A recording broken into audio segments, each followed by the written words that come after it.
Everyone, আসসালামু আলাইকুম। আজকে মুই আপনাগুলোকে শেয়ার করবো একটা তেলাপিয়া মাছের রেসিপি। দেখেন, এই গ্রামগঞ্জের পুকুরে এই মাছ চাষ করে।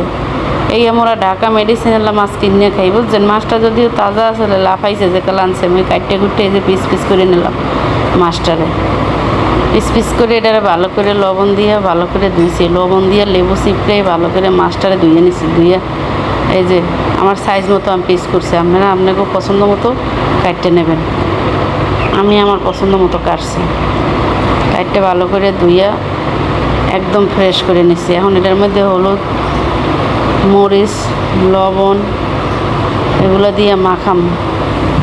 আধা চামচ হলুদের গুঁড়া, আধা চামচ মরিচের গুঁড়া, পরিমাণ মতো লবণ দিয়ে এখন এটার ভালো করে মাখিয়ে চলে যাবো আমি চুলায়।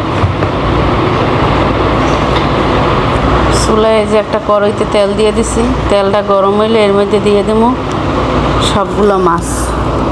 দেন এক এক করে আমি সবগুলো মাছ এখন কড়াইয়ের মধ্যে দিয়ে দেব। দিয়ে এক পিঠ ভাজা হয়ে গেলে আবার আর এক পিঠ উল্টে দিন। এক এক করে আমি কিন্তু সবগুলো মাছ এনে দিয়ে দিতেছি।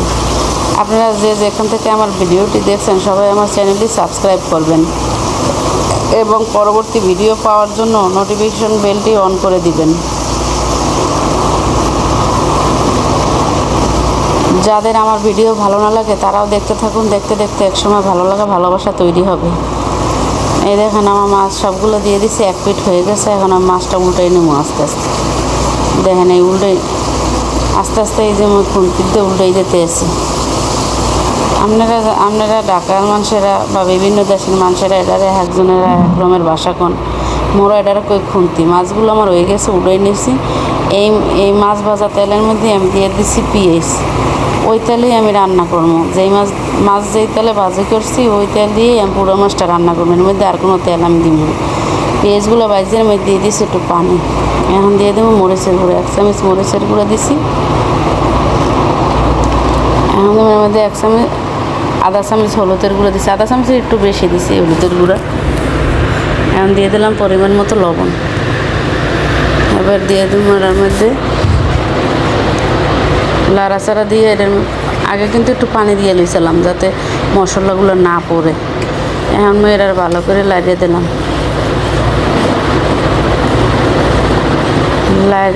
ভালো করে লাড়িয়ে ছেড়ে দিলাম।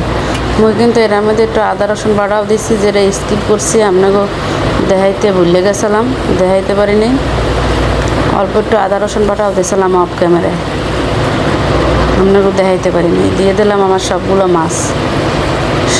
মাছ দিয়ে এখন আমি এটার মধ্যে একটু লাড়াচাড়া দিয়ে এবার একটু জল দিয়ে দিন। জলটা দিয়ে দিছি। আমার মাছ রান্নাটা কেমন হয়েছে আপনারা সবাই কমেন্ট করে জানাইবেন। আর কে কিরমের করে খান এটাও জানাইবেন। এই তেলাপিয়া মাছের মধ্যে অনেকে আলু দিয়ে রান্না করে, বিভিন্ন তরকারি দিয়ে রান্না করে। মোরা তেলাপিয়া মাছটারে বেশিরভাগ সময় ভাজিয়ে ফ্রাই করে খাই, আর খালি রান্না করে খাই, কোনো তরকারি দিয়ে খাই না।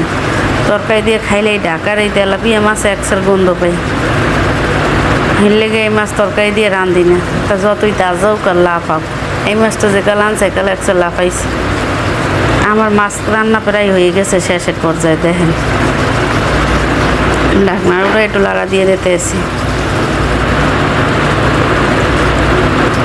জলটা টাইম নিলে আমার মাছটা এই যে প্রায় জল টাইম নিয়েছে।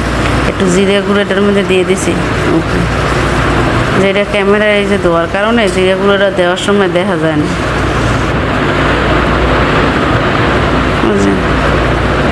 জিরে গুঁড়োটা দিয়ে দিছি, একটু লাড়াচাড়া দিছি। এখন আমার এই মাছ রান্না প্রায় শেষের পর্যায়ে হয়ে গেছে, জলটা প্রায় টাইম নিয়েছে। আর একটু হুগাইলেই আমি এটা নামাই হেলাম। মোর বাসায় আবার গ্যাস থাকে না, বুঝছেন। গ্যাস থাকে না দিকে বেশিরভাগ সময় কারেন্টে চুলে রান্না করতে। এই দেখেন আমার মাছ রান্না হয়ে গেছে প্রায় শেষ পর্যায়ে। কেমন হয়েছে আমার মাছ রান্না আপনারা সবাই ভালো থাকবেন, সুস্থ থাকবেন এবং কমেন্ট করে জানাবেন।